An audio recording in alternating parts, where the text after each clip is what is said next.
Jason Keller. I'm with the Federal Reserve Bank of Chicago, and I'm serving as the chair of the Economic Development Committee. And as of 9:31, we will call this meeting to order. I appreciate everyone dialing in here this morning. As I said, there's a lot to get through, but for those of you who may be new to this meeting or visiting for the first or second time, we try to make these as conversational as we can. The committee members will be asking questions, responding to different elements that CMAP staff or our guest speakers will be talking about. We will have time for open comment at the end of the meeting. So those members of the public, we ask that you just hold your questions and comments to the end. We will make sure to have time on the agenda to address those. So as you've heard from other meetings here in the past, as permitted by the governor's disaster declaration of January 8th, 2021, the determination has been made that an in-person meeting is not practical or prudent for this committee. To ensure that the meeting is as transparent as possible, we will post the meeting materials approximately 1 week in advance, provide a recording of this meeting linked on our website, and we'll take all votes by roll call. So again, similar to other discussions, I know CMAP has plans for bringing some committees back in the fall, but I'm sure that staff will present that information when the time is appropriate. So with that, let me turn the podium over to Austin Edwards, who is going to talk about any changes to the agenda and make any announcements. Austin, the floor is yours. No major changes or announcements, Jason.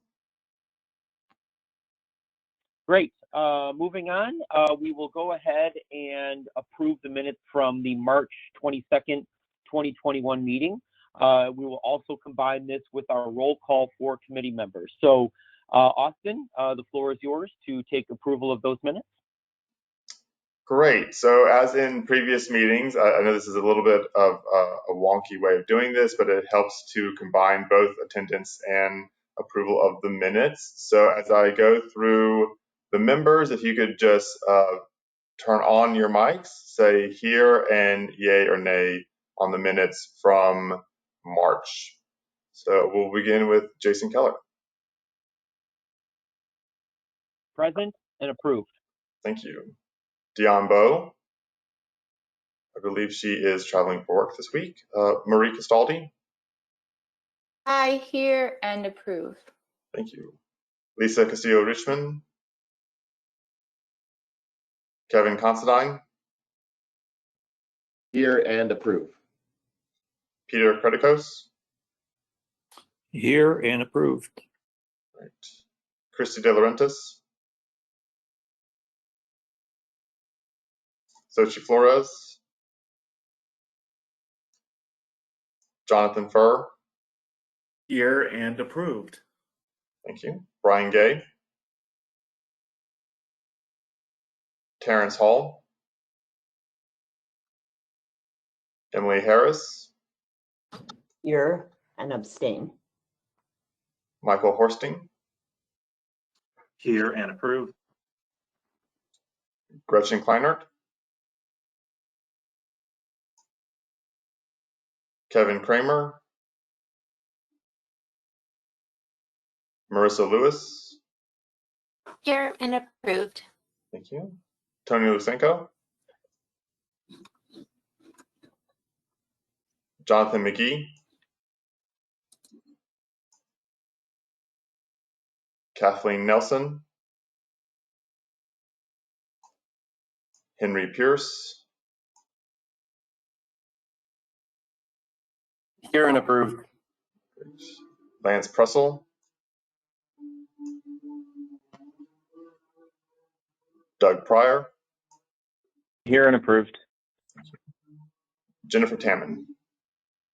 Hear and abstain. Okay. Did I miss anybody? I think I saw Christy join. Yeah, I'm in attendance, so I'm here and I approve. Thank you. Great. A little bit of a slimmer crowd today, but I think some people let us know that they would be going on much deserved vacations, which I don't think any of us can fault people for at this time of year. Thanks. Back to you, Jason. Great, thank you, everyone. And also, just as a note on the meeting minutes, you know, if there are edits to those that you'd like to pass along to me or Austin prior to these meetings, so we don't have to go over any details during these, feel free to send those in advance and we can make those updates. So thank you for making that process very, very seamless. All right, so with that, let me turn the podium over to Aaron, who is going to provide us an update on the CMAP board and any other updates. Aaron, the floor is yours. Thanks, Jason. Hi, everyone. Good to see you today.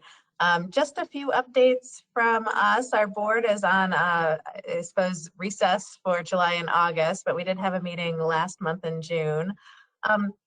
We do have a new staff member who joined us. I don't think he's on the call today, but Yusuf Salama, and he's our new Deputy Executive Director for Research Analysis and Programming, and has more than a decade of experience in planning and delivering public infrastructure. And he was recently at a private consulting firm, but also worked for Los Angeles County Metropolitan Transportation Authority and PPP Canada. So we're excited about his experience that he brings to the region in the transportation realm. You'll see him, I suppose, when we get back into the office, and you might see him around on some of our meetings here. Wanted to let you all know too that we are in the process of a public comment period for our Surface Transportation Program, our CMAQ, which is Congestion Mitigation Air Quality Program, and Transportation Alternatives, or otherwise lovingly referred to as TAP program update. We received 121 project proposals totaling $1.7 billion. We got a great mix of project types and locations, and so recommendations are going to go to the Project Selection Committee on July 1, and we'll have a public comment period throughout the month of July there.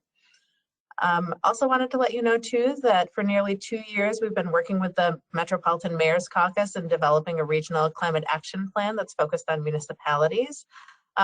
This was part of a partnership with a number of U.S. regions and the Global Covenant of Mayors and the European Union through a partnership of global mayors that were focused on climate and energy. So the Climate Action Agenda will launch next month, but our region joins 10,000 global cities and regions addressing the climate crisis. And so look for the Climate Action Agenda information in the weekly update newsletter mid to late July. We look forward to working with our municipal partners on some of the strategies that are focused on them.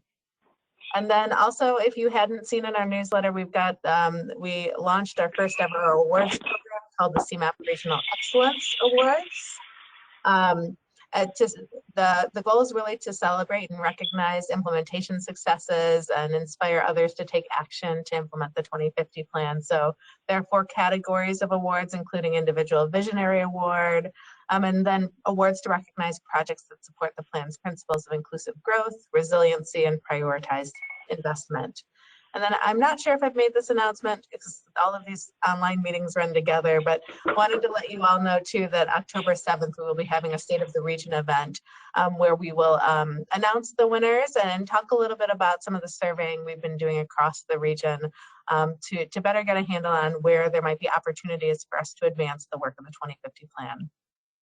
And then finally, we've developed a return to work plan for staff. Obviously, it is, of course, dependent on public health data and what happens over the next few months, but we'll continue to follow the governor's orders. But right now, we're allowing staff to work voluntarily from the office. We're open on Tuesdays, Wednesdays, and Thursdays. And then in July and August, we'll be encouraging staff to get here and figure out their travel plans. But we have a target date of September 7th where we will be transitioning to return to work. About 10 days per week for staff will be our goal there, which is about 50% of the time. So our priority is really keeping everyone safe. We do anticipate that we'll have our board meeting in September in person and our MPO policy committee meeting in person in October as well. The committees we're working on a plan for right now, but I imagine we have been talking a little bit about how we could do some alternating here so that perhaps we do an in-person meeting and then we do a virtual meeting and you know, back and forth that way. We know some of the committees, many of you can have long commutes down to our office too, so we want to sort of balance the value of your time and investment in our our work and also allows flexibility as we move forward as well. So we will have further details on that as they get developed, but we'll share that with you here in the coming months before September. Happy to answer any questions if anyone has questions. Great, thank you, Aaron. We do have some time on the agenda if there's any specific questions or comments for Aaron.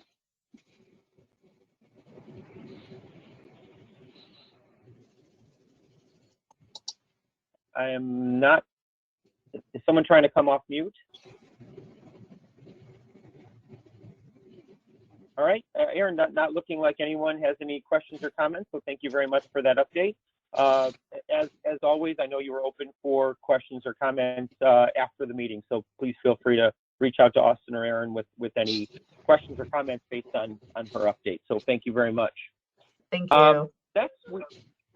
Next, we are very lucky to have a close colleague of mine from the Chicagoland Opportunity Zone Consortium. Robin Chaves has agreed to come and talk to us about things that are happening with the consortium. I know some of you are involved in bits or pieces of this or have seen one of Robin's updates through various channels that we sit on throughout the community.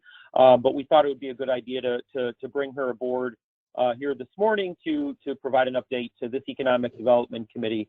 So we blocked off 30 to 40 minutes about this, but you know, the idea is to make this as conversational as we can, because I know a lot of you are curious about zones and what's happening throughout the community. So Austin, any other introductions on your part before we hand it over to Rob?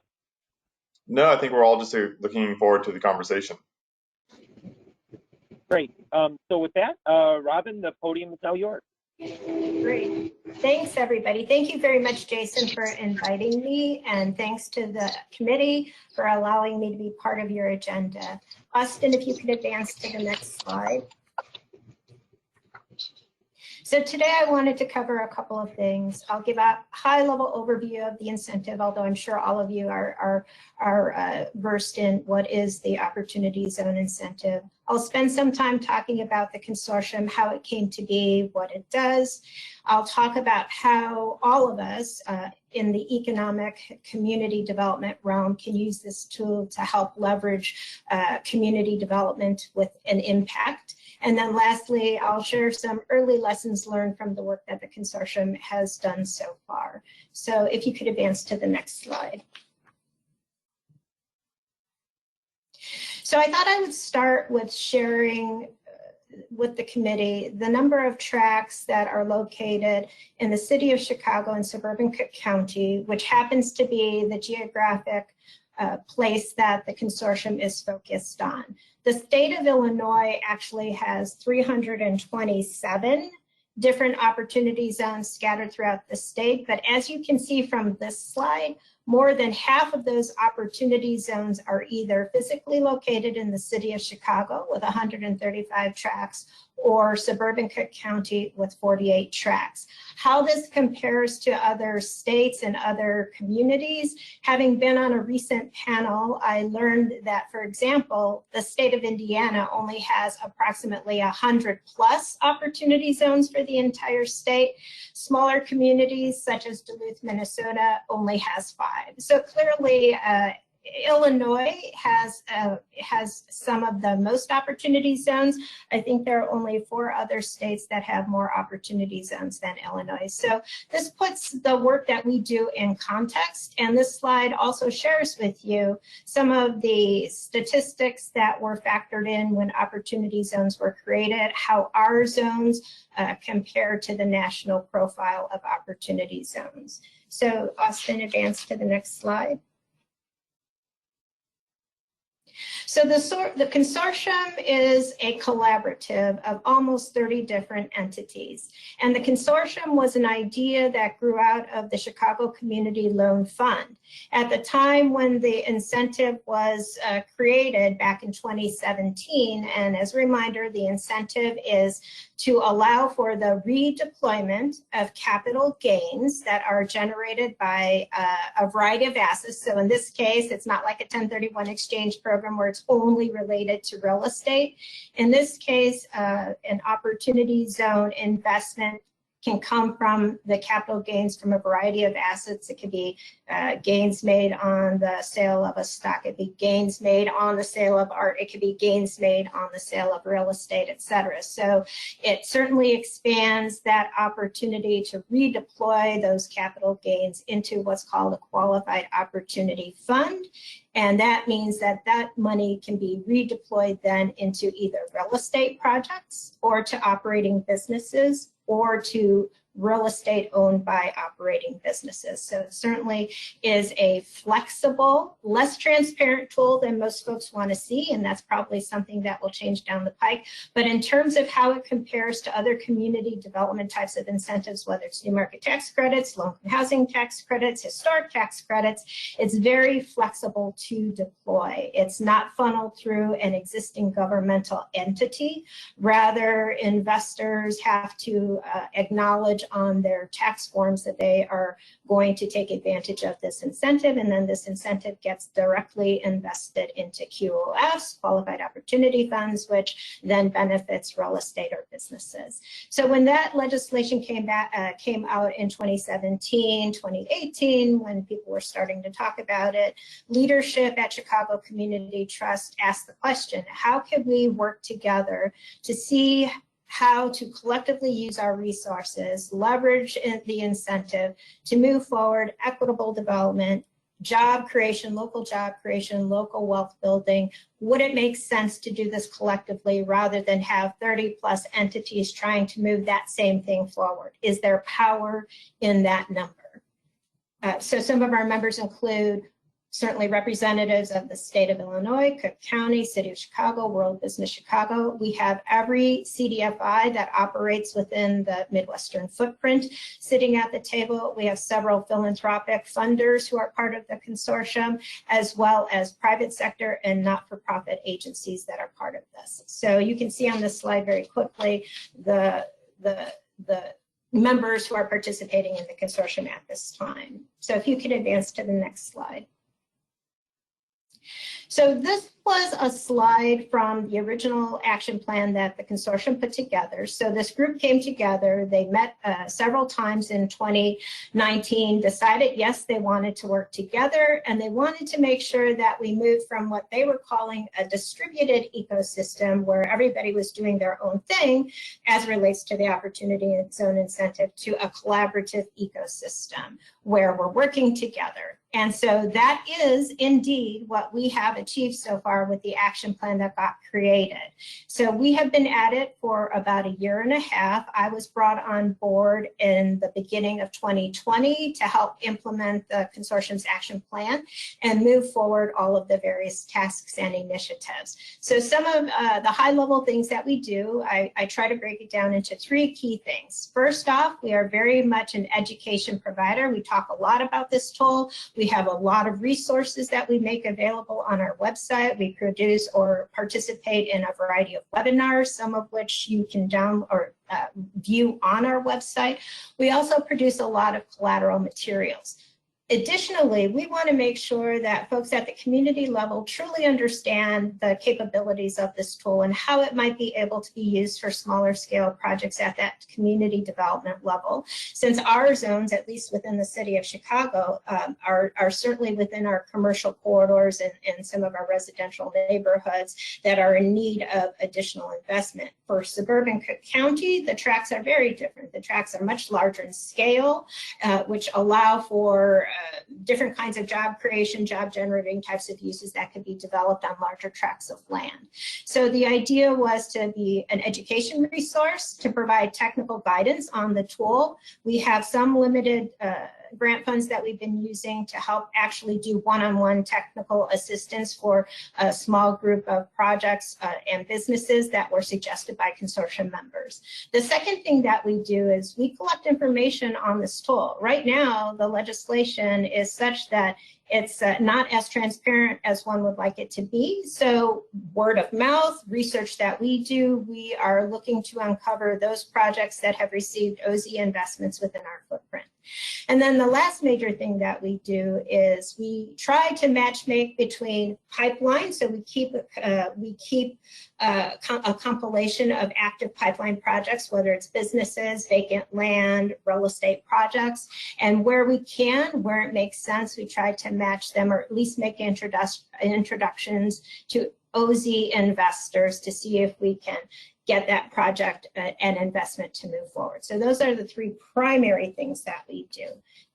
Austin, if you can move to the next slide. So keeping those three things in mind, I wanted to share with you some examples. So as it relates to education and technical support, this is a graphic that shows some of the work that we've been doing. So for example, we partnered with Smart Growth America and their affiliate Locust Developers, along with World Business Chicago, to produce something called LinkUps. And LinkUps is a concept that is a Locust concept. And the idea is to bring folks to the table, to the community, if this were not happening during the time of COVID. But the idea is to bring leaders from the community to talk about their community development projects that they want to communicate to developers and investors, socially responsible developers and investors, to see if there's a way to make a partnership. Well, during COVID, we weren't able to do that in person, so we did a series of virtual link-ups, 3 of which you can view on our website, so they were recorded. And the idea there was to try to match up these opportunities at the high level to see if we could form partnerships to help move some of these projects forward. We focused on the Illinois Medical District, Invest Southwest. We focused on suburban Cook County, the Lincoln Highway Industrial Corridor. And then we also wanted to showcase for the community places where if you are a business and you maybe want to take advantage of the OZ tool, well, you physically need to be located in that OZ. So we wanted to make sure that we showcase different places where businesses could locate to if they wanted to be situated in an opportunity zone. In addition to that, I mentioned that we got some technical assistance money, grant monies, to help support one-on-one technical assistance. And some of the projects that were partnering up those entities with experts in the field of opportunity zones in terms of how that tool can be deployed, whether it's accounting firms, lawyers, development analysis experts. So Urban Juncture is one of the entities that we've hooked up with, a technical services provider, as well as P3 Markets. Both of those developers are focusing on early stage development concepts in the Bronzeville community. And lastly, we are not a big policy entity, so to speak, but we are working around some localized policies where we feel like perhaps we can be helpful in sharing information that we have uncovered as it relates to this tool. So right now we're focused on workforce housing and figuring out how we might collectively be able to work toward creating an enabling environment that can support that type of housing. And for those of you who are well versed in housing, I'm sure you know that workforce housing would be broadly defined as housing that meets the needs of folks who earn incomes anywhere between 80% AMI and 100% AMI. So that's an example of where we provide education and technical resources. If you can move to the next slide. In terms of collecting information about opportunity zone investments, this is our research. We collect this from a variety of sources, whether it's stuff that has been identified within publications, whether it's based on conversations through relationships built. But this is what we know so far in terms of local OZ investments. And some of these graphics are pictures or renderings of the projects that have been undertaken. And this reflects, for the most part, what we've been able to learn within the city of Chicago so far. We're still working with some of our county partners to uncover those OZ investments that may be and most likely are happening within the suburban footprint. But right now we know that there are 18 different real estate projects, 2 different businesses covering 11 different community areas and 8 different investor types. This sometimes seems to be news to folks in community development, in the development world and our investor world, but we do have investable opportunities within our marketplace, and this is just one example of what's happening there. So Austin, if you could advance to the next slide.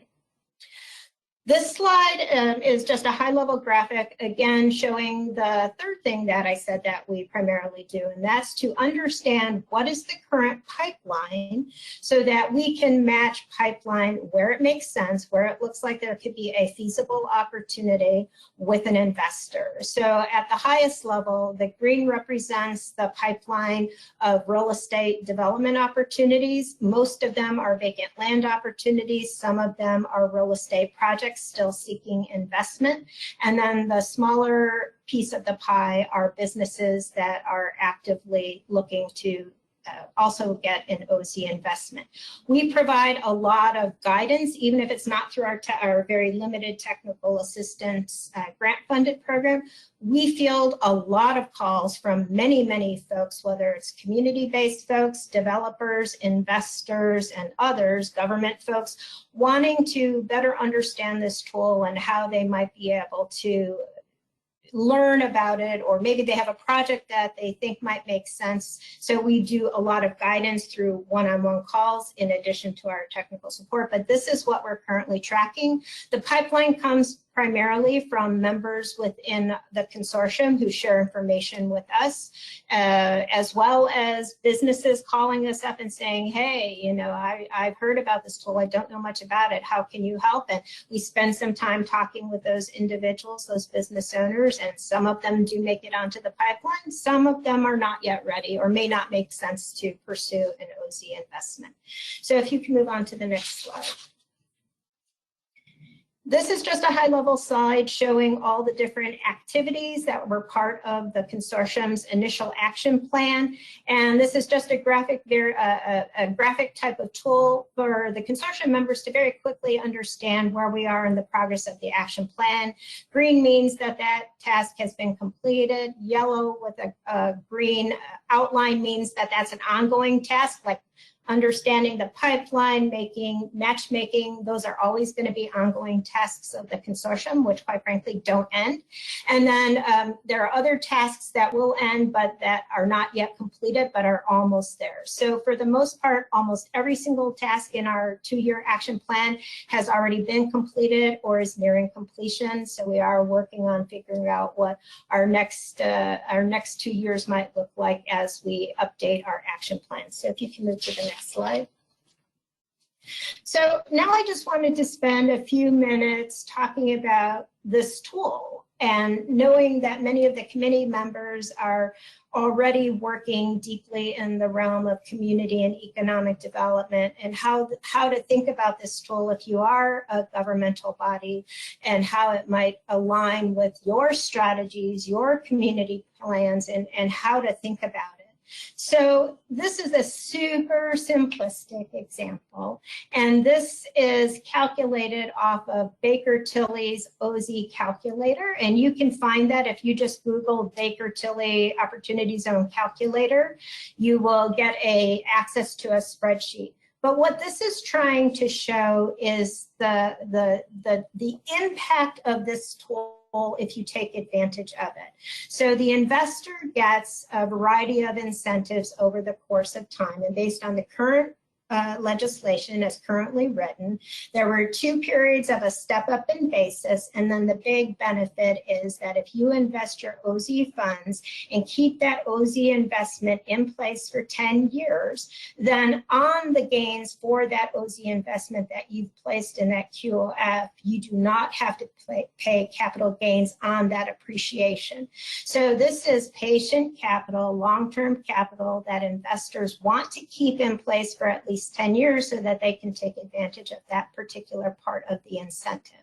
So if you look at this example, $100,000 worth of capital gains that you want to invest, if you don't take advantage of the tool, what this table is showing you is that in order to receive the after-tax funds available to reach that $241,000 figure, you would have to have a return on your investment of at least $13,000 or 13.4%, almost 13.5%.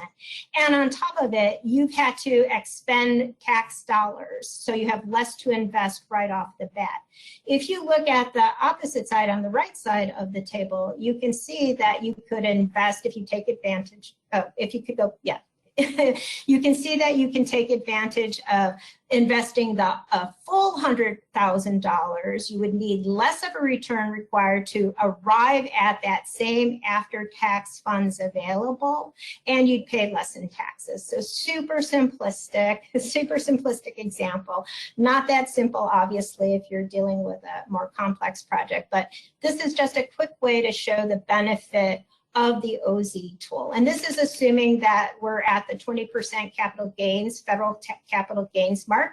As we all know, the federal capital gains tax rate may be going up, so these numbers certainly would change with that. If you could advance to the next slide. So how can government, municipalities help to leverage this tool? Well, a couple of things, right? All of us, all communities have plans and economic development strategies of some sort, and maybe making sure to understand where your strategies are aligned or overlay with an opportunity zone might make, a lot of sense as a first step in understanding whether or not this is a tool that already exists within your community. It's place-based, so it can only happen within opportunity zones. Not all communities have an OZ in place, so that might be the first starting point. But making sure to look at maybe catalytic projects and how this tool might be able to help move that project forward that perhaps still had a gap in financing.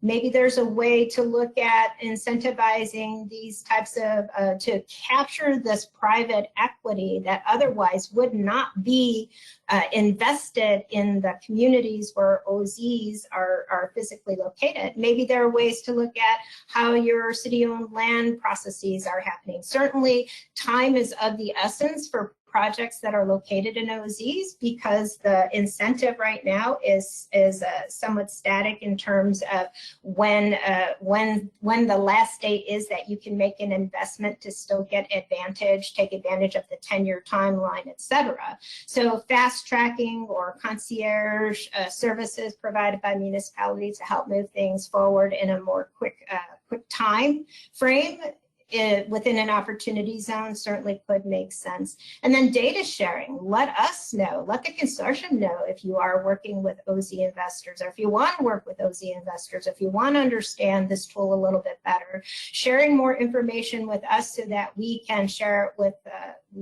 with the rest of the marketplace that is interested in knowing what's going on.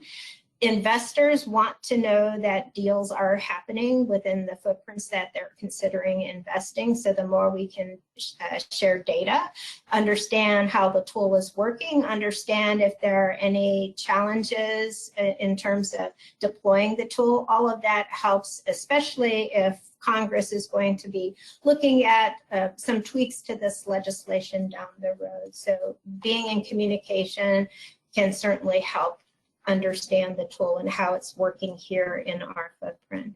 So if you can move on to the last slide, or the next slide.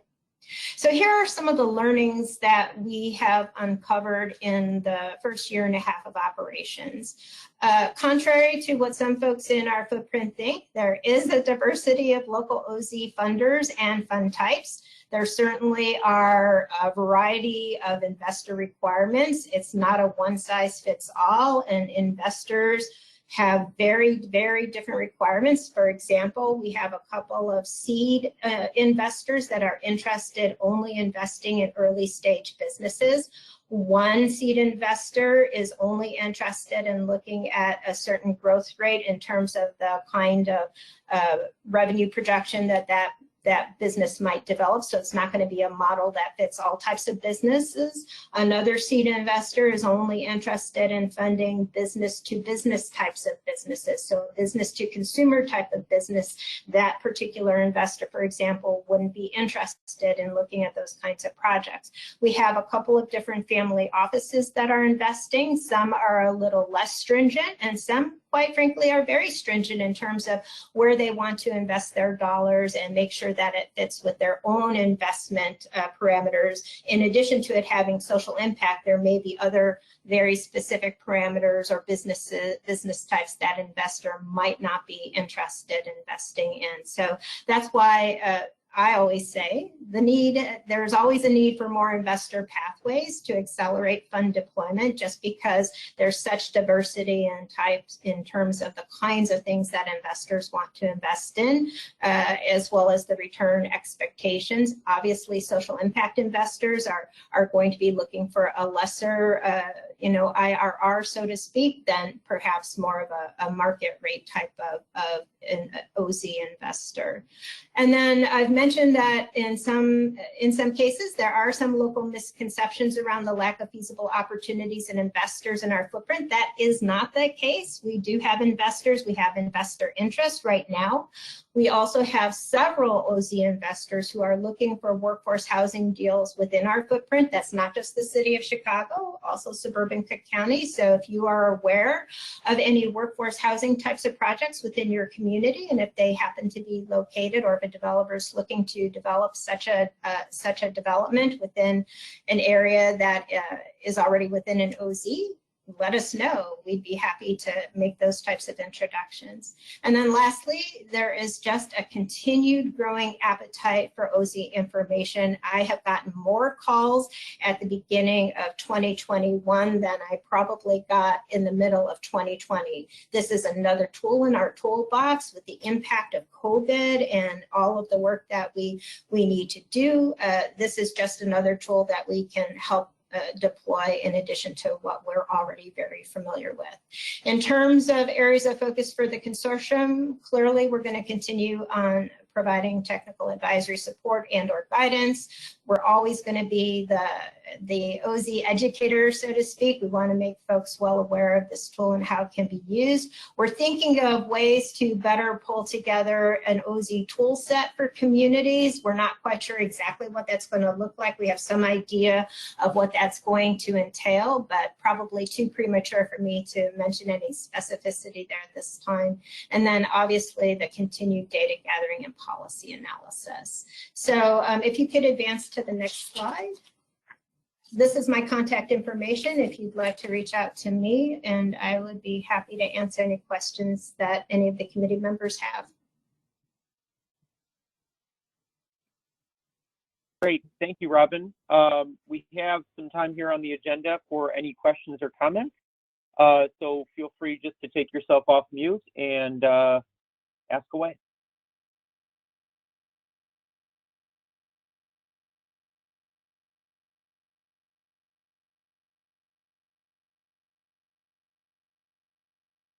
I could ask a quick one. Hi, this is Kevin Considine with Lake County Partners. Has there been any discussion, I guess it would have to be federal level discussion, but about changing into the geography of the opportunity zones?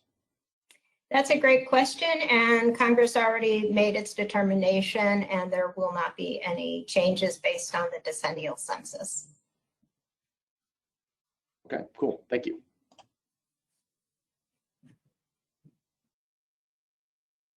Kevin, I will tell you though that there is some opportunity, no pun intended, to think about adjacent census tracts and the impact to those that have already been designated.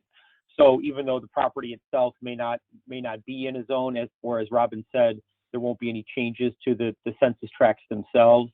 I believe that some developers or others are thinking about ways of adjacent tracts and the benefits to those individual tracks, and there might be some leverage there to think about. So just something to put in your think box. And I would add that if that is of interest to any of the committee members, definitely it makes a lot of sense to talk with your corporation counsel or an attorney well versed in OZs to make sure you understand sort of the rules attached to that adjacency, because there are some rules attached to that.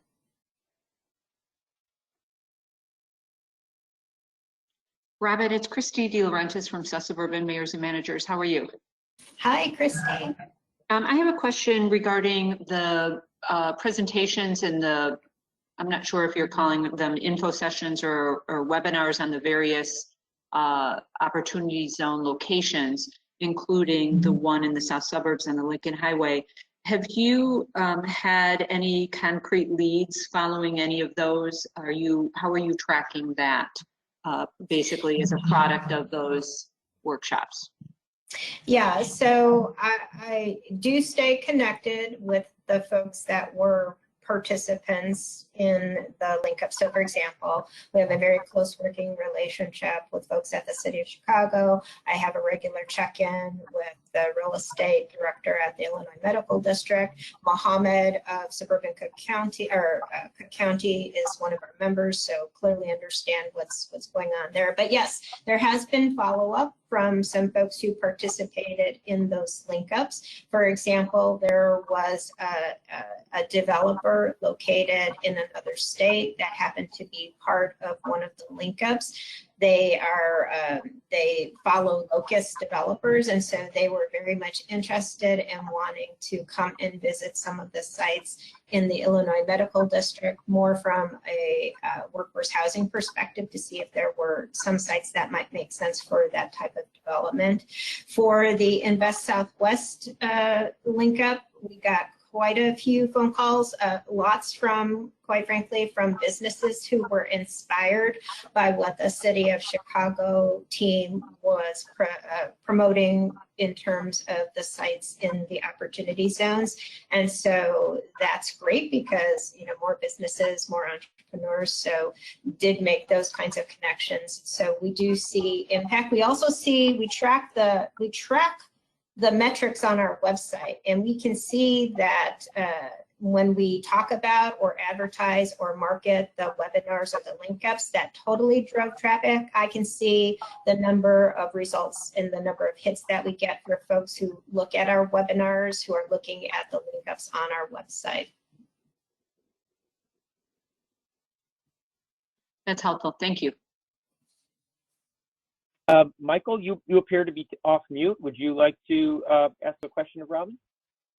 Yeah, thank you. Michael Horsting from the Regional Transportation Authority. I was had a question, but started perusing the website. I think maybe I found the answer. But Robin, this is great information. Thank you so much for sharing this with us. This certainly comes into play when we partner with communities through our community planning program to help them, you know, attract investment near their transit stations. And matter of fact, we're working right now with the Village of Calumet Park on a site, attracting development to a site that's directly adjacent to their metro station on Ashland.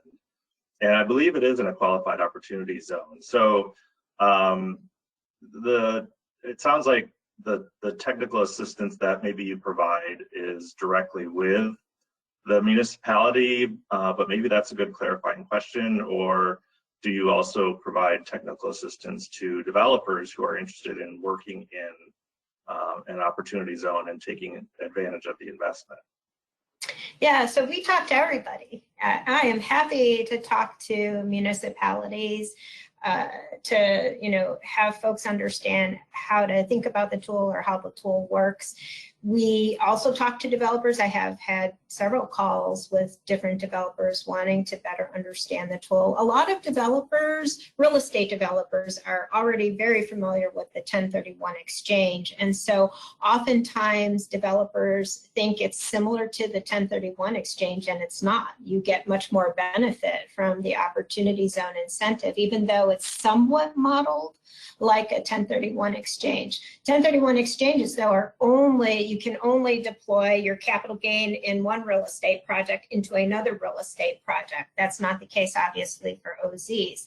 So sometimes developers think it's, you know, oh gosh, it's too hard to pursue. It's not too hard to pursue. So there's a lot of value in having those kinds of conversations with developers. At the same time, there's a lot of value in having conversations with prospective investors to make sure they understand what is going on in our footprint, what is happening in municipalities, what types of investments are already occurring.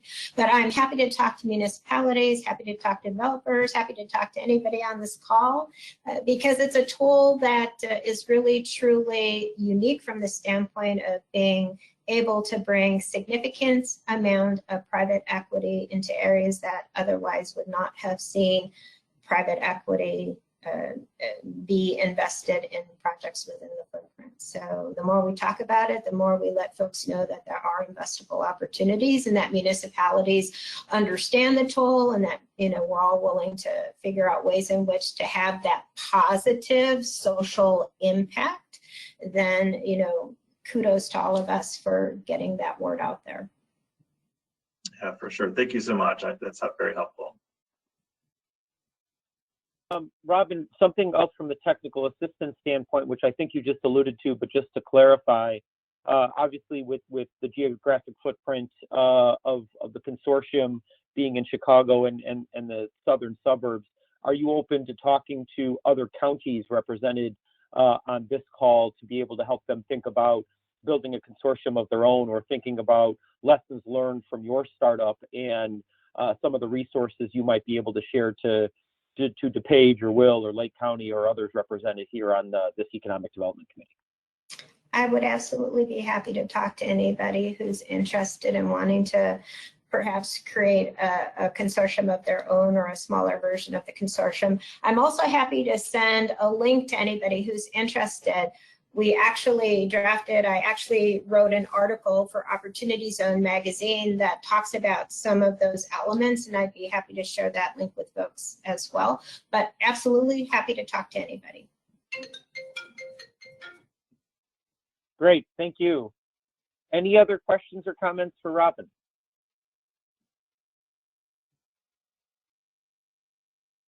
All right, not seeing anyone come off of mute.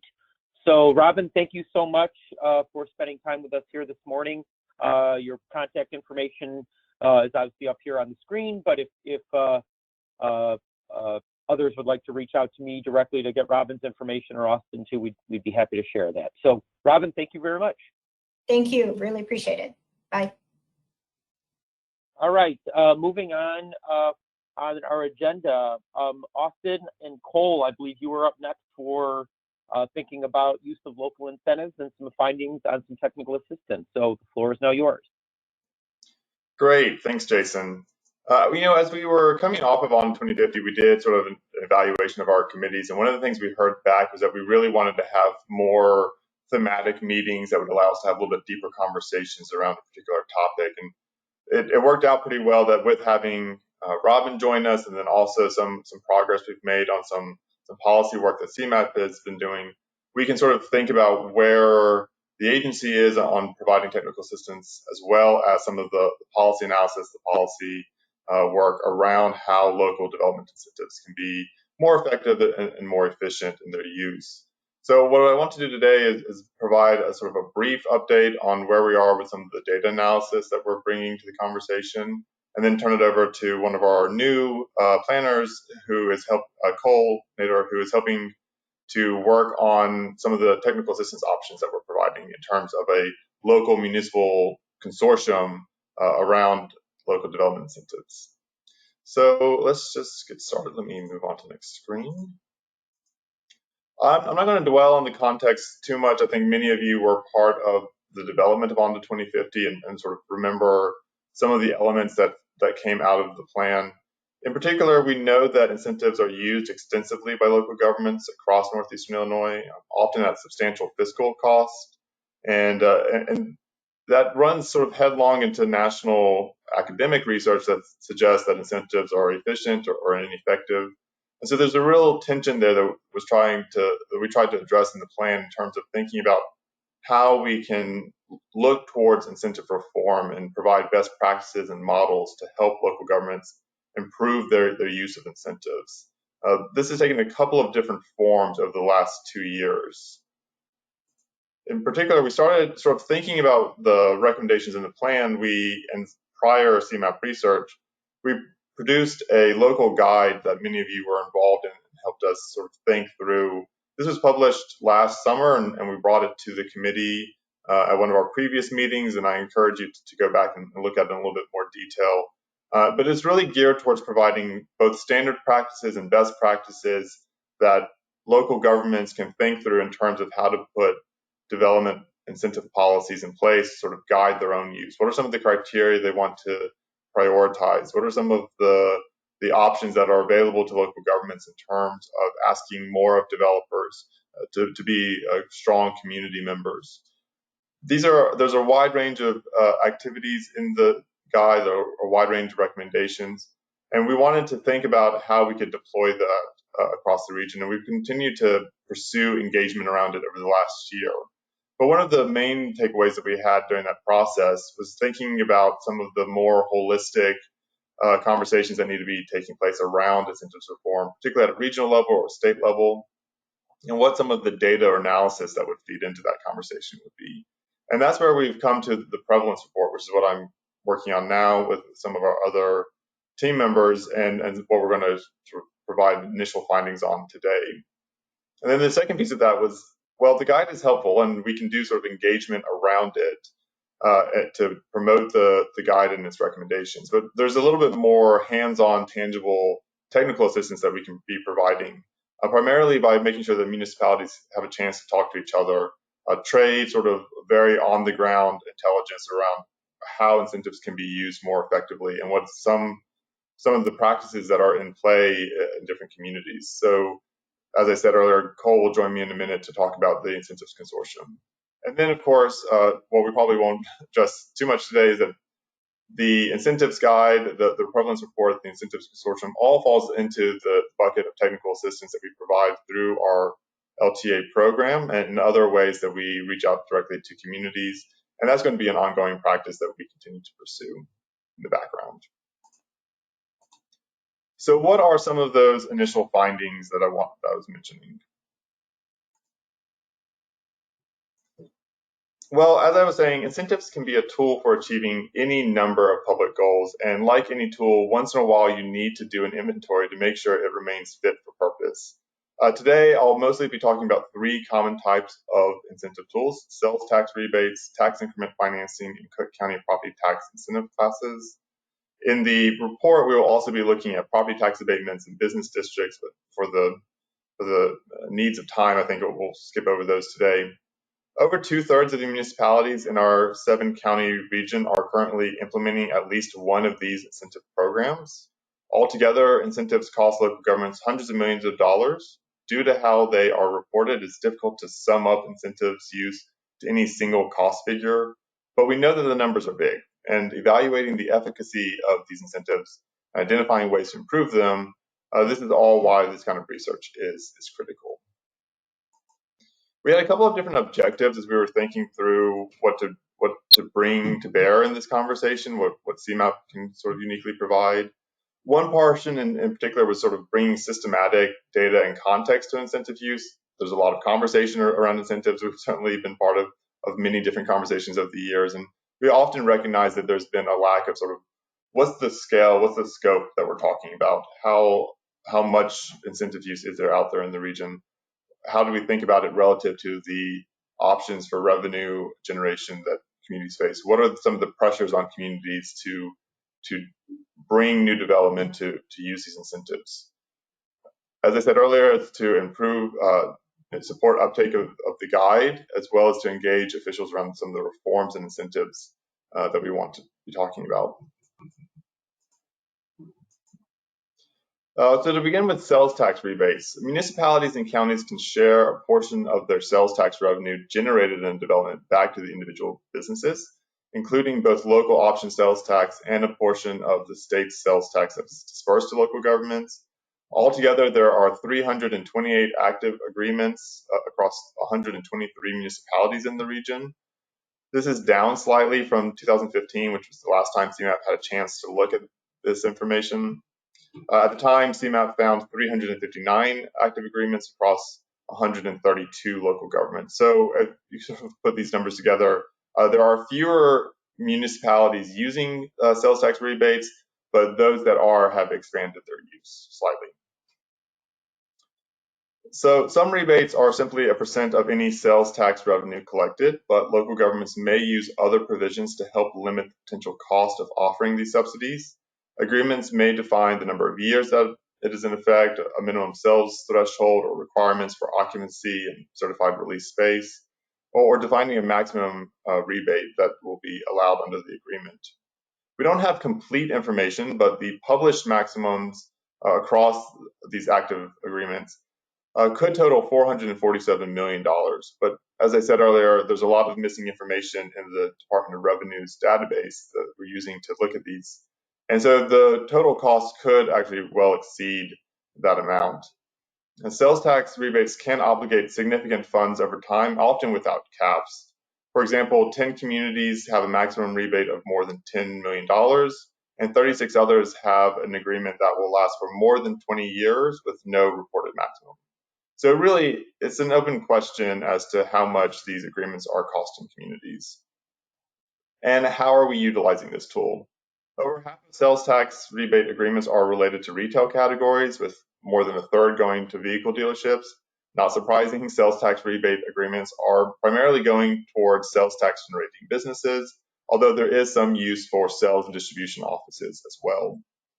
In 2012, the General Assembly passed legislation requiring local governments to report their sales tax agreements to the Department of Revenue, but the resulting database is very inconsistent and quite incomplete.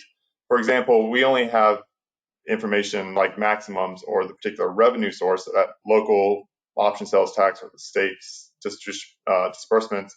We only have that information on about half of the agreements in the region. So there's a lot of missing information that could inform how we might be better using these rebates.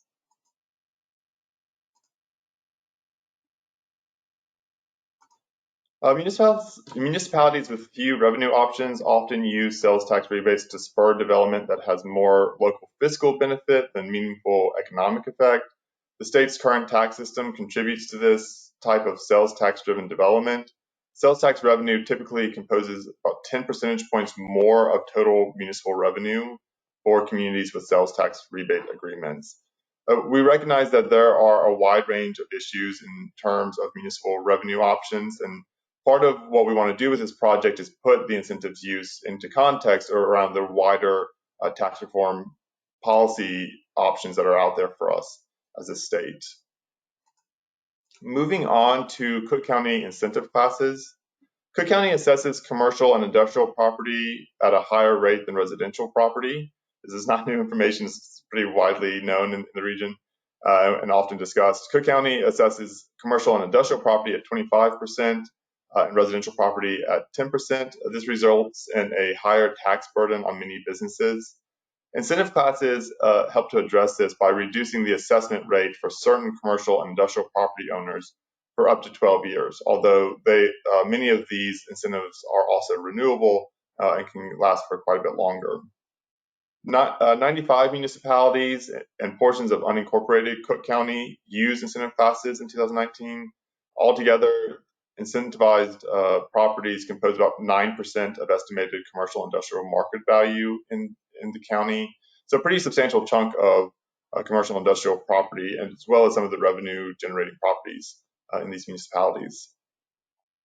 The ongoing popularity is an indicator to us that the classification system impedes economic development, it constrains local revenue options, and creates barriers to reinvestment in the county.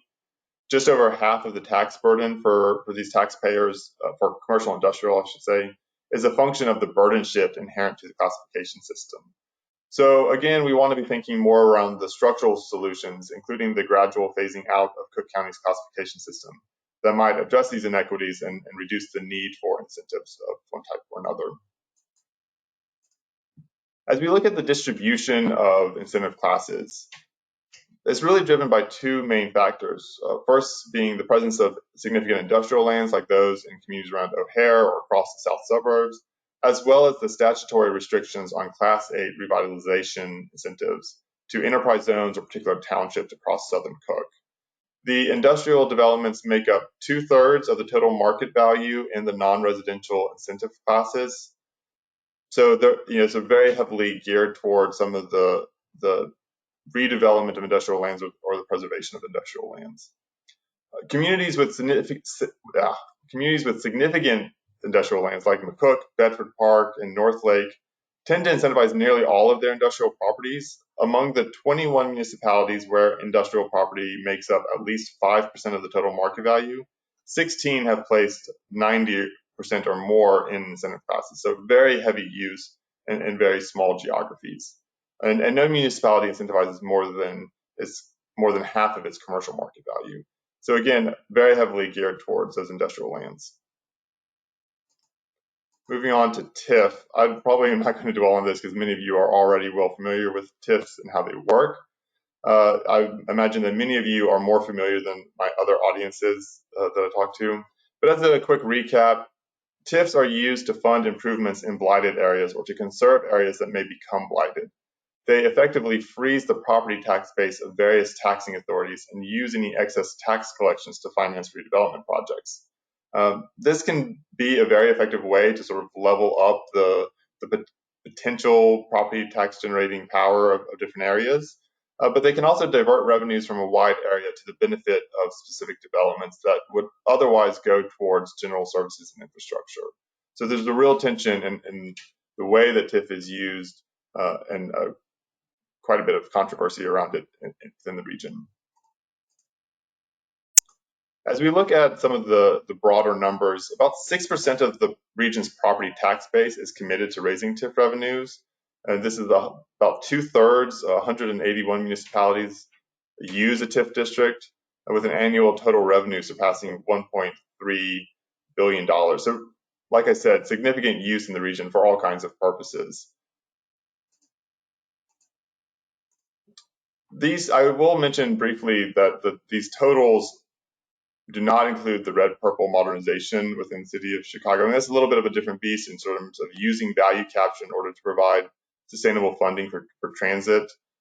But still looking at the trends across the region's TIF districts, over the last 2 decades, more than $14 billion, once we've adjusted for inflation, has been collected through TIFs in the last 18 years, with annual totals more than tripling.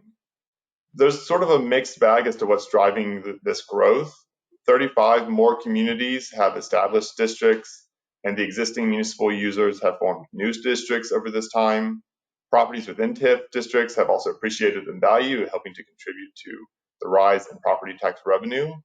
And then some local governments may have also raised their property tax rates over this time to help cover costs. So teasing apart those drivers of TIF revenue growth is quite difficult, but we are trying to tease it apart as best we can. Regional trends are driven in part by the city of Chicago, which now makes up around 2/3 of the annual TIF extensions, including downtown districts in the Loop that have accounted for substantial shares of regional TIF totals. But revenues in suburban Cook and the Collier County districts have nonetheless increased about 155% over these same years. So there has been significant growth in the last 2 decades.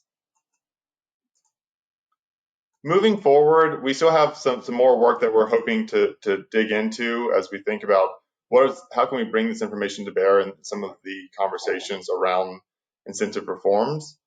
In particular, we want to look at how incentives are used to target priority areas under Onto 2050. As many of you will remember, when we were developing the plan, there were a heavy focus on economically disconnected areas, disinvested areas, coordinated planning areas where we want to make sure that development is conserving our natural resources and green areas. So there's a wide range of priorities and goals that are laid out in our development plans. How well, to the extent that we are using these incentive tools, how well are they being targeted to areas that are of greater need? So for example, this is just a very quick data cut that we're going to sort of continue to explore.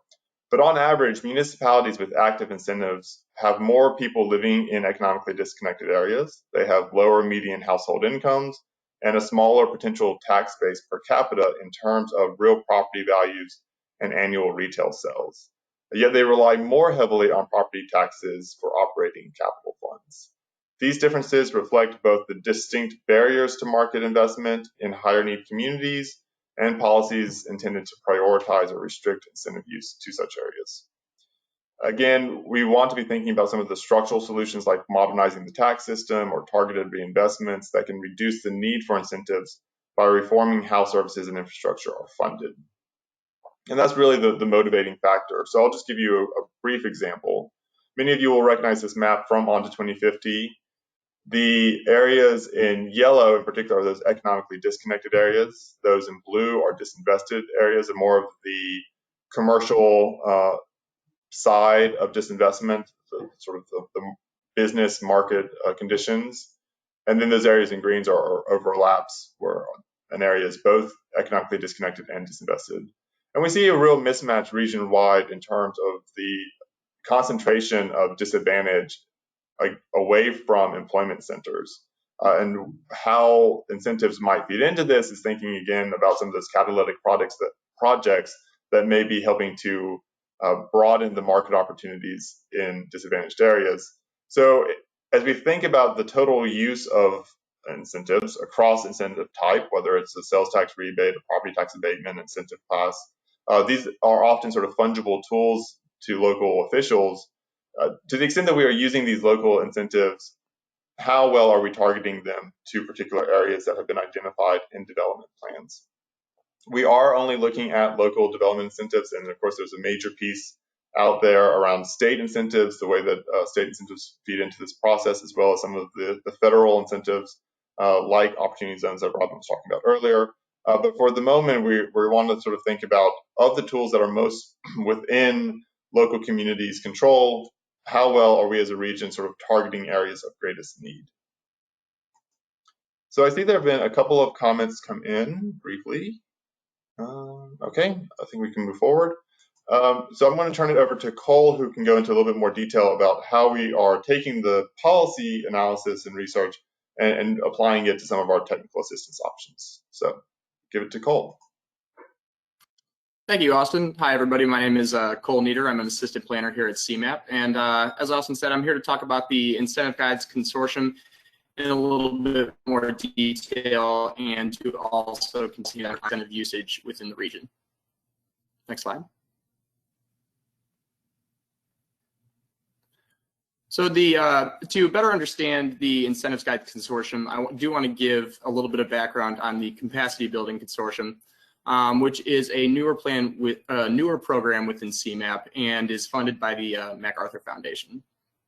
Its goals are to foster collaboration, to address shared challenges that many of the communities face within the region in each of those respective communities, and to explore and develop different collaborative policy solutions through advisement on behalf of CMAP and also local technical assistance. It is drawn directly from the Embedded Staff Planner program at CMAP, where we place planners within municipalities to build their capacity on different programs. And the Capacity Building Consortium consists of 3 different separate consortia, including the Public Space and Innovation program, which explores and recommends best practices for municipalities to enhance their public realm. There is also a consortia on state revenue. And then the third is the one we will be speaking about mostly today, which is the Local Incentives Guide.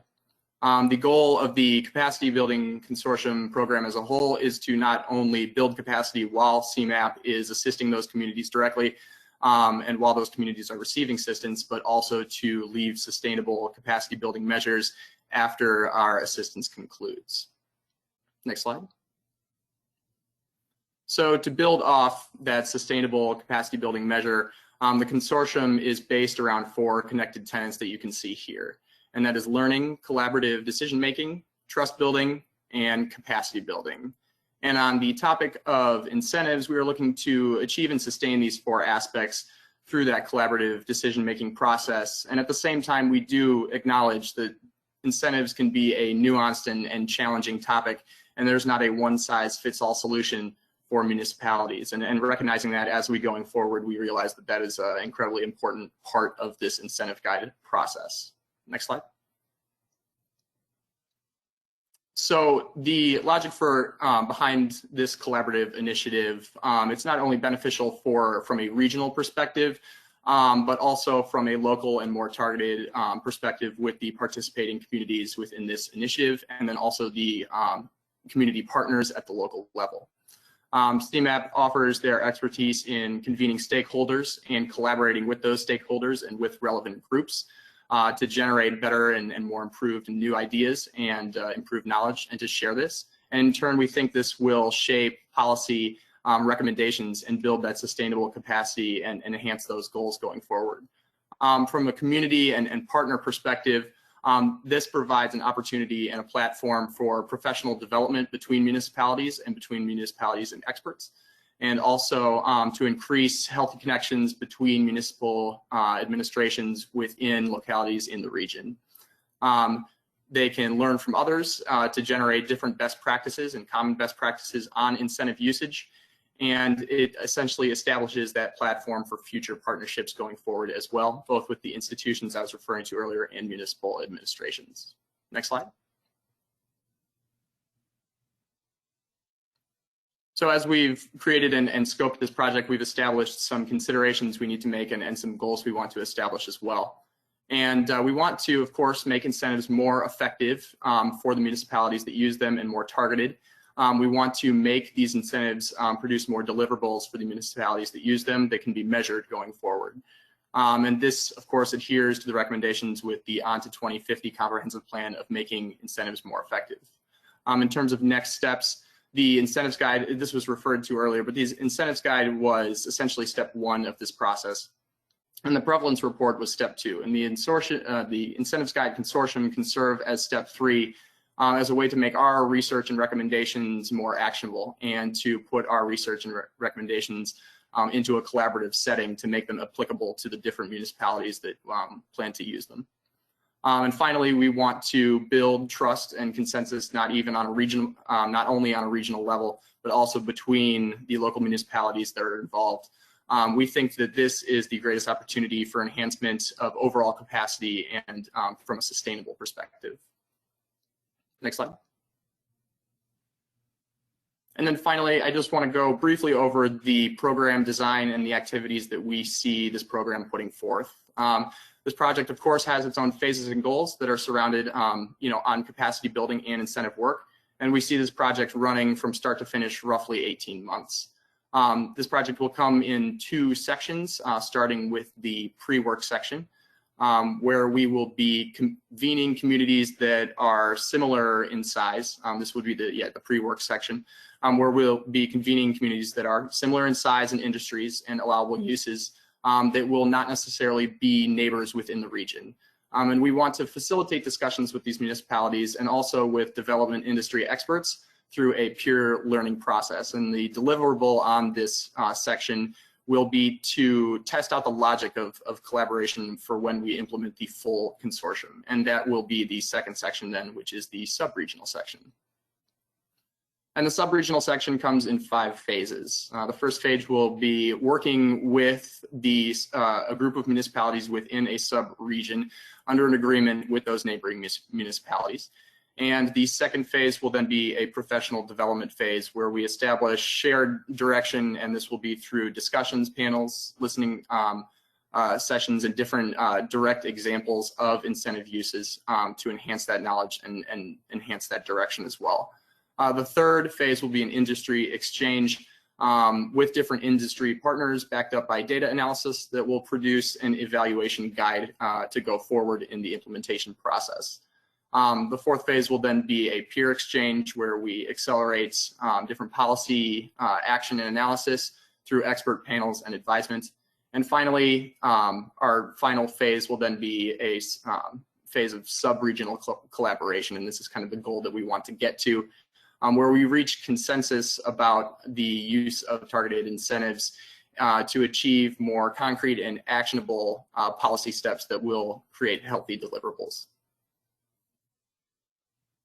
Next slide, sorry. And so I want to thank you guys all today for listening to our presentation. These are some discussion questions that we put forth to kind of foster a different discussion on the usage of incentives and the incentives guide program as a whole. We invite any questions you guys have on the program as a whole and also the previous presentation. Great, thanks, Cole. As he said, I think we'll be happy to take any questions about the research we've done so far or in the initial scoping. And I do want to emphasize here that as we think through the consortium in particular, there's a lot of room for adjustment as we sort of think around what that scope looks like at this early stage. In particular, I saw a comment from Doug that I think is helpful to the wider group, thinking around how we might be able to provide a little bit more detail on the use of different incentives in disadvantaged areas in particular and low-income communities. I think, Doug, you're quite right that it's not necessarily surprising that incentives are more heavily used in low-income areas. This is the stated purpose often of these incentive programs, is to help close the funding gap for investments in these areas in particular. the problem we are continuing to run into is that there's not a great deal of data around incentives provided through public records or in a more workable analytical format that sort of allows us to do some of the regression analysis that I think we would all love to be able to do in order to explain what's really the correlation between disadvantage and incentives use. I think in particular when we think about some of the equity questions and how to think about these incentives in a more holistic fashion is, to what extent are we sort of putting the burden on local communities to be providing incentives in order to remain competitive and marketable for investment? And then as that incentive use sort of feeds on itself across the region and contributes to interregional competition, what are the actual benefits that communities are receiving as they're having to sort of continuously provide incentives in order to be competitive? And then particularly as you think about areas in, say, South Suburban Cook,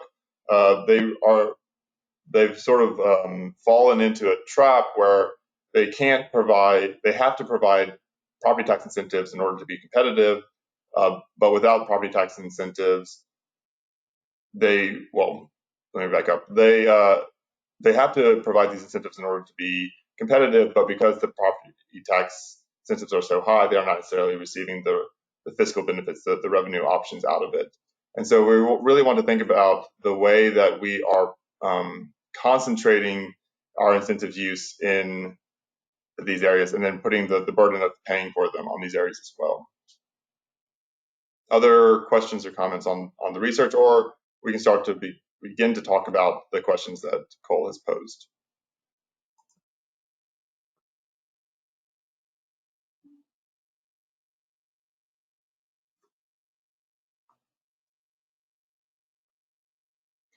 Okay, well, I think then we can move forward. We will try to touch base with some of you individually. I've seen a couple of chats come in.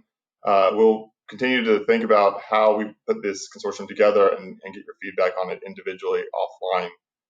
But if you do have other questions or comments occur to you in the next couple of days, please feel free to reach out to either myself or to Cole with more thoughts and questions. And with that, I will turn it back over to Austin. Could I jump in for just a second? Yes. Sorry, this is Kevin. I just did have a comment on that first question. I thought you were going to go through them.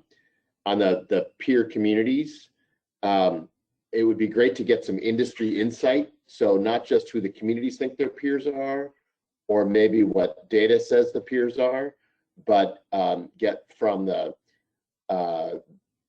business community when making a decision to put a site either here or there, how do they measure peers and what's the real competitive set?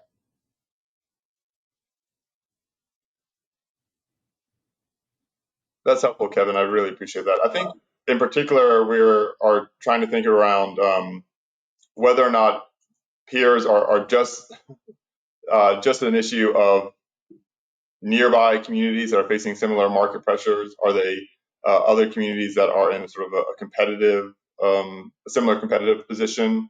I know that Cole and the team have been thinking around some of those issues and would appreciate any direct insights. It's like, what are some of those questions we could be posing to industry? Who are some of the people we might be talking to in order to get that information? Hey, Austin, this is Jennifer. Before I jump, and I apologize, I had to jump in and out of the meeting, so you may have touched on some of this, but when we think about those, the peer communities, exactly to your point of, I think the location is really important when we think about Southern Cook, when we think about the highest tax rates, when we think about butting up against Will County. That to me is, it is a class all in itself.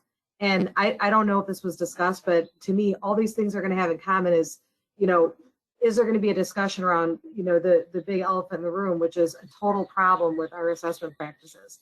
I mean, we're going to keep running into these things, as you pointed out. It's like these communities, and I work with a number of them, are incentivizing. They're using Class 8, they're using different incentives. And to your point, they're not getting that benefit because they're just trying to get back down to something somewhat competitive to these surrounding communities. So they're going to constantly be in, this kind of, circle jerk pattern of trying to just get to keep their nose above water, let alone really getting the benefit of what it is that they're giving in terms of an incentive. So I think that really cannot be underscored enough and needs to go into this. I'm happy to talk about it more, but just wanted to put that out there. Thanks, Jennifer. We have looked at some of the geographic distribution of the incentives, again, sort of within the bounds of what's available in public records on these incentives. And that's part of the question that we're hoping to look at moving forward as we dig a little bit farther into some of the distribution and equity questions. I think in particular, we want to use this report to point back to many of the more structural tax policy recommendations in ON to 2050 focused on modernizing the tax system by expanding the sales tax to include more services, by phasing out the Cook County classification system, by looking at revenue options and state disbursement criteria. That is all part of what we are trying to provide this data to sort of continue to point back to, so that we're bringing more systematic data and context to the conversation around incentives use, not just the local perspective in terms of local best practices that we continue to support through local technical assistance. Cole, I don't know if you had other thoughts on some of the ways of putting together the consortium's cohorts. Yeah, I did want to build on the original question in terms of identifying peer communities, and we do plan on facilitating different discussions with industry experts as well. That's going to be a major part of our pre-work section, and then that will span also into the sub-regional section as well. So any enhancements on that or any suggestions on that would definitely be welcome.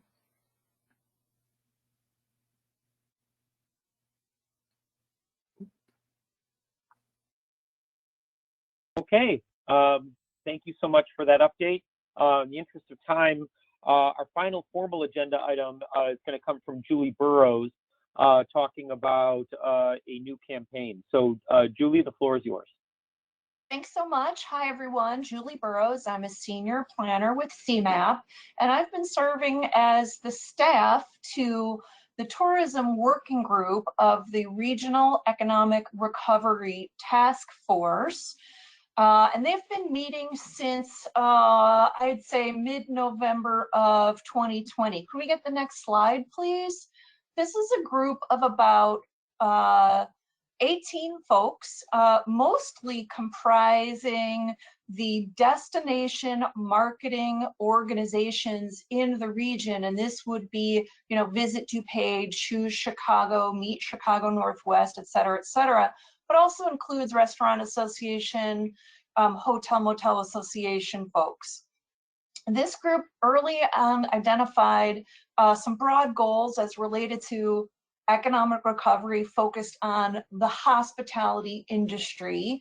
That would be to maximize efforts and resources, support these hospitality businesses which have been so acutely impacted by the pandemic, and then to really get people ready for the reopening phases as they had been identified kind of in late 2020. And if we can get to the next slide, please.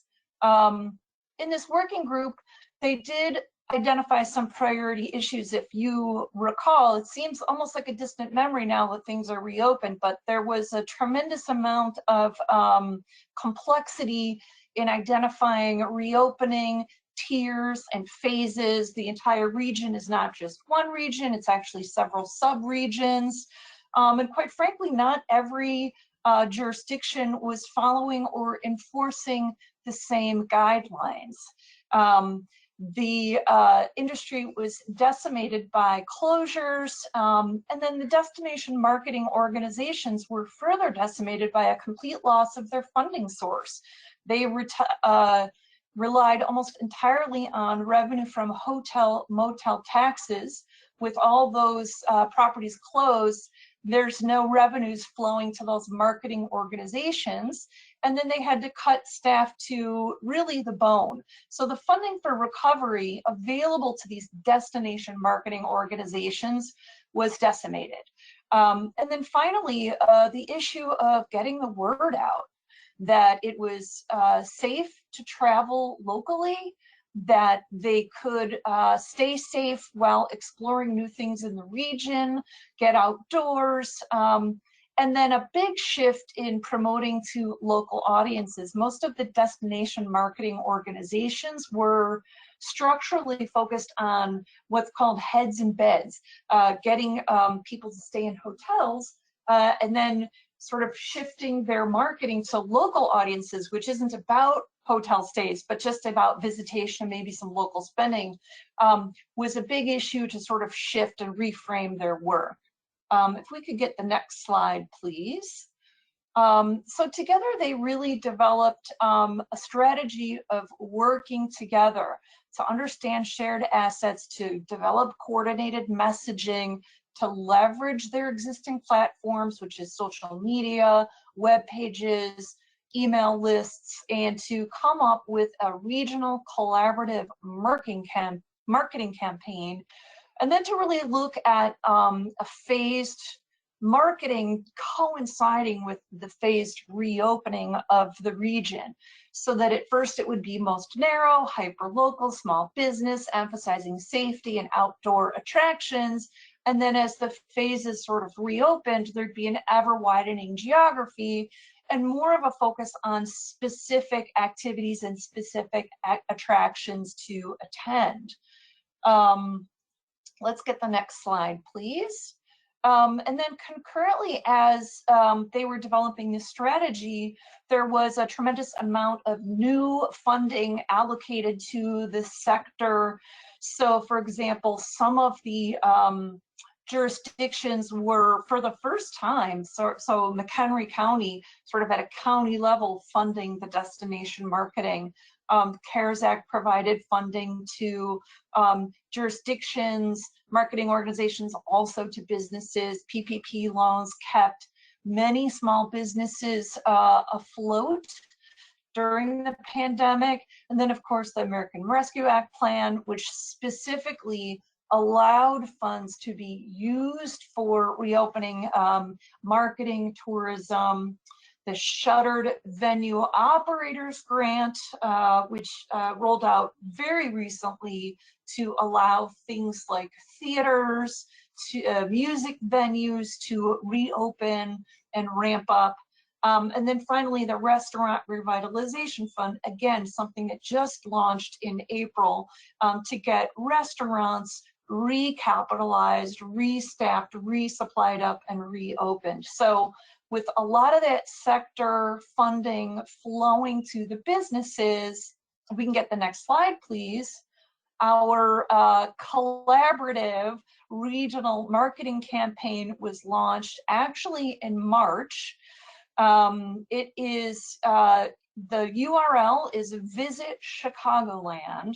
And this is a collaborative effort of Discover DuPage, the Chicago Southland Convention and Visitor Bureau, Choose Chicago, the Heritage Corridor, Visit McHenry County, Meet Chicago Northwest, Visit Lake County, Explore Elgin, and Chicago's North Shore Convention and Visitor Bureau. I wanted to name them all because I think these destination marketing organizations are perhaps not necessarily thought of as economic development entities, and I would love for you to be thinking of them as just those kinds of entities.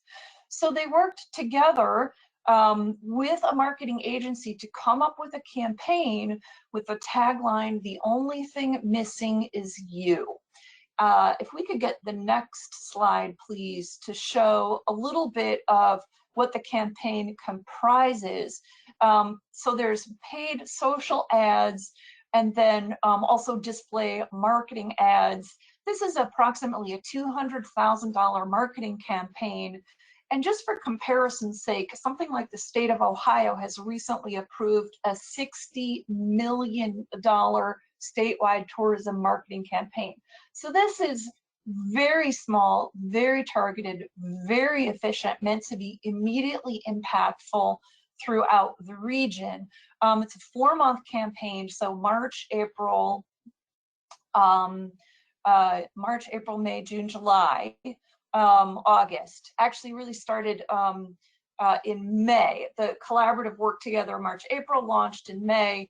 So 4 months in summer. If we could get, and then here you can see there's marketing for specific destinations in each of those areas. So Morton Arboretum, looking at the Forge in Lamont, Six Flags and Gurnee, so all throughout the region. If we could get the next slide. So wanted to share some metrics of the campaign, the initial 2 months. They're pretty much on track. There's meant to be sort of awareness, which is impressions, and then sort of engagement, which is the clicks. This sort of can get in the weeds pretty quickly, but in the first couple of months, you know, almost 9 million impressions and tens of thousands of page views and visitors and clicks. So this is really impressive for the first couple of months. If we can get the next page, we've got some metrics from some of the specific partners. So DuPage saw between, you know, April and May a 30% increase in traffic on their web page. Their events web pages have gone up 56%. So it's been immediately highly impactful for Discover DuPage. If we can get the next slide, please. We've got some metrics from Visit North Shore. Similarly, you know, a huge boost in the website landing campaign page views, hotel deal pages going up, attraction page views, you know, up in the double digits. So really great to see, you know, hundreds of thousands of social media engagement. So very immediately impactful. If we could get the next slide, please. I think what's really striking in this collaborative is that these organizations were talk to each other, know each other, have friendly sort of collegial relationships, but in the past they've seen each other as competitors, right? Visit North Shore is competing with Visit DuPage. Everybody's competing with Choose Chicago. And this collaborative, this effort has really reframed competitors as collaborators. We really wanted to market to folks in the region, marketing to a local audience. You know, if you live in the North Shore, maybe visit a different part of the region that you've never been to, go to some outdoor trails, discover the Prairie Path. So really looking at a new kind of relationship for these destination marketing organizations. They really tremendously leveraged their existing relationships with each other, with networks. One of the things that CMAP did was we actually sent out to our entire local government network instructions in the toolkit on how to begin marketing their assets. So, you know, the Village of Berkeley, which maybe is not working already heavily with the destination marketing organization, give them the tools to market the Prairie Path in their community. Start to think about their local municipality as something that people do want to visit, and then how do they get the word out? So we actually got the word out to our entire local government network.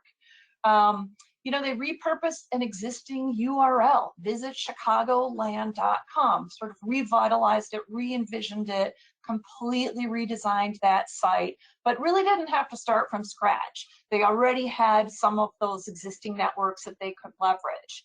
And then the other big takeaway is that this has been really low cost.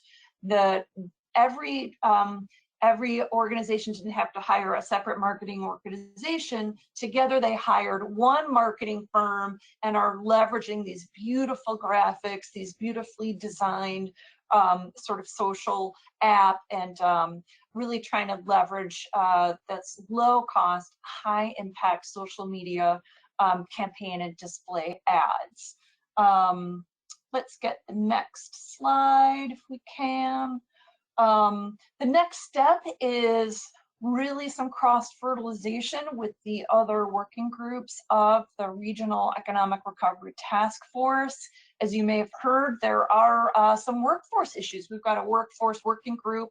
The hospitality industry is experiencing some acute workforce, I would say, pain points. And can we work together to sort of collaboratively address some of those issues?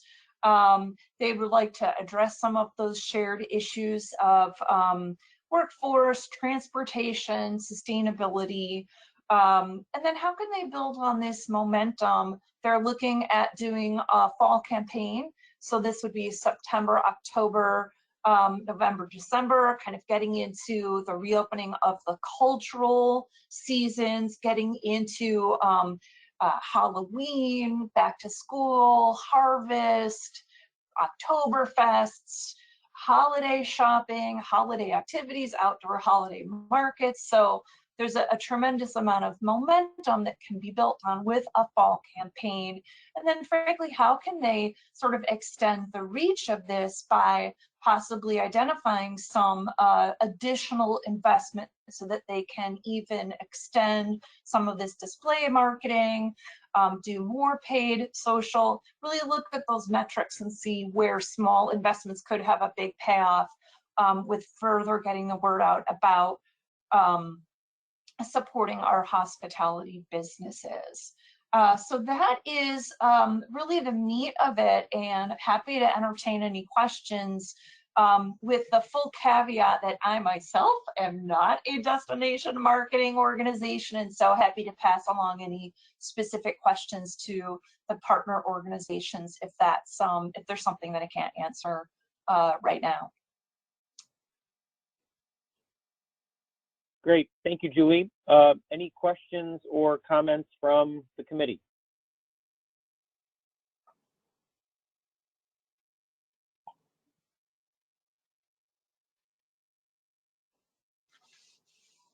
All right, hearing none. Julie, thank you so much for that presentation. We appreciate you putting your email address up on the screen, and I know people may reach out to you under separate cover to get more details, so thank you very much. At this point, is there any other business for the committee? Jason, briefly, I wanted to bring people's attention back to what we were saying what Aaron shared at the beginning of the meeting around the Regional Excellence Awards. This is a new endeavor for CMAP, and we want to make sure that we're bringing in as many nominations as possible so that we can help to elevate and promote and to praise good work that's being done in support of regional goals. So I want to drop a link in the chat for everyone. If you have someone or an organization or a project that comes to mind when we think of regional excellence, please feel free to go to the website and share it with us. Thank you. Great, thank you, Austin. Any other new business from the committee?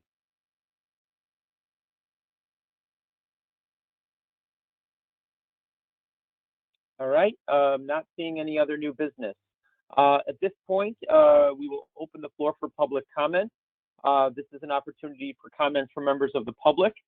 As always, members of the public are always encouraged to submit comments to Austin in advance of the meeting. But at this point, we do have a few minutes on the agenda, so limiting that to 5 minutes. Are there any public comments?